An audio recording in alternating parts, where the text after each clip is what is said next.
আসসালামু আলাইকুম। আজকে নতুন একটা রেসিপি নিয়ে আপনাদের সামনে হাজির হলাম। ডিম চিচিঙ্গার ভাজি, ডিম দিয়ে চিচিঙ্গা ভাজি আরকি। এটা খেতে খুব মজাদার একটা আ ভাজি বা সবজি রান্না, যেটার রেসিপিটা এখন দেখাবো, এখন বলবো। সেই অনুযায়ী আপনারা রান্না করে খেলে দেখবেন যে খুবই টেস্টি একটা খাবার। প্রথমে আমি একটা কড়াইতে পেঁয়াজ কুচি দিয়ে পেঁয়াজ কুচিটা একদম বাদামি করে ভেজে নিচ্ছি। এদিকে আমি চিচিঙ্গা কুচানো কেটে ধুয়ে পরিষ্কার করে রেখেছি। এরপর পেঁয়াজটা একটু বাদামি হলে এখানে হলুদের গুঁড়া দিয়ে এরপর আমি চিচিঙ্গা কেটে রাখা চিচিঙ্গাগুলো দিয়ে দিলাম। দিয়ে এরপর চিচিঙ্গাটা ভালো করে পেঁয়াজের সাথে উল্টে পাল্টে হলুদ করে চিচিঙ্গার সাথে ভালোভাবে মিশে যায়, নেড়ে করে দিচ্ছি।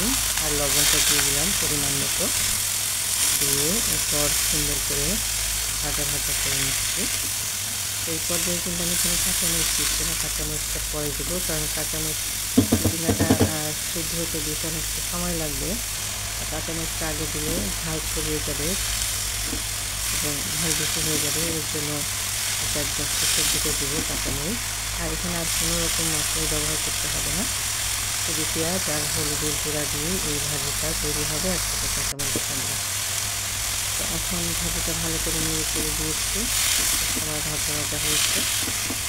তা আমি এখন এটাকে ঢাকনা দিয়ে ঢেকে দিব, দিয়ে কিছুটা সময় সিদ্ধ করব। কিছুটা সিদ্ধ হয়ে এলে ঢাকনাটা উঠিয়ে নিয়েছি, উঠিয়ে এরপর আমি এখানে কাঁচামরিচ দিয়ে দিচ্ছি। দিয়ে আমি একটু মরিচের চালটা বেশি পাই, সে কারণে কাঁচামরিচ একটু পরিমাণে বেশি দিচ্ছি। দিয়ে ভালো করে নেড়ে চেড়ে দিলাম, নেড়ে চেড়ে দিয়ে এখন আবারও এই ভাজিটা ঢাকনা দিয়ে ঢেকে দেবো। ঢেকে দিয়ে ঢাকনা উঠিয়ে আবার নেড়ে চেড়ে দিলাম, নেড়ে চেড়ে দিয়ে ভাজিটা একদম সুন্দর ভাজা ভাজা হয়ে এলে এখন আমি এখানে ডিম দেবো।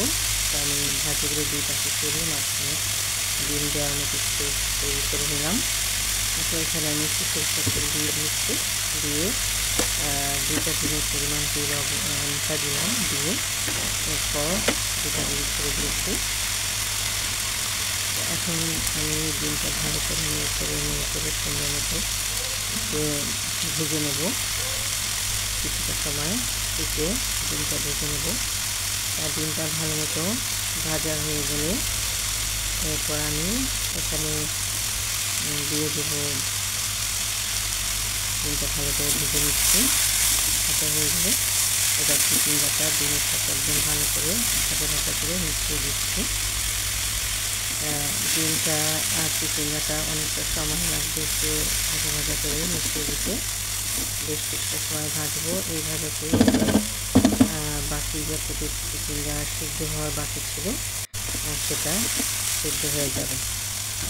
এখন আমার এই ভাজিটা কমপ্লিট। এখন আমি একটু পরিবেশন করব। পরিবেশন করে নিচ্ছি, একটা বাটিতে বেড়ে দিলাম। দেখুন এখানে ইচ্ছাগুলো একটা ডিম দিয়েও করা যেত, কিন্তু পরিমাণে বেশি ডিম দিয়েছি। বেশি ডিম দিলে আমার খেতে ভালো লাগে বা আমার পছন্দ, এই কারণে। দেখুন এটার লোকটা কত সুন্দর হয়েছে এবং এটা খেতে অনেক মজাদার হয়েছে, অনেক টেস্টি। এটা ভাত, রুটি, পরোটা সব কিছুর সাথেই, পোলাওয়ের সাথেও সুন্দর খেতে ভালো লাগবে। সব খাবারের সাথেই চাই এমন একটা রেসিপি, আপনারা বাসায় তৈরি করে খাবেন।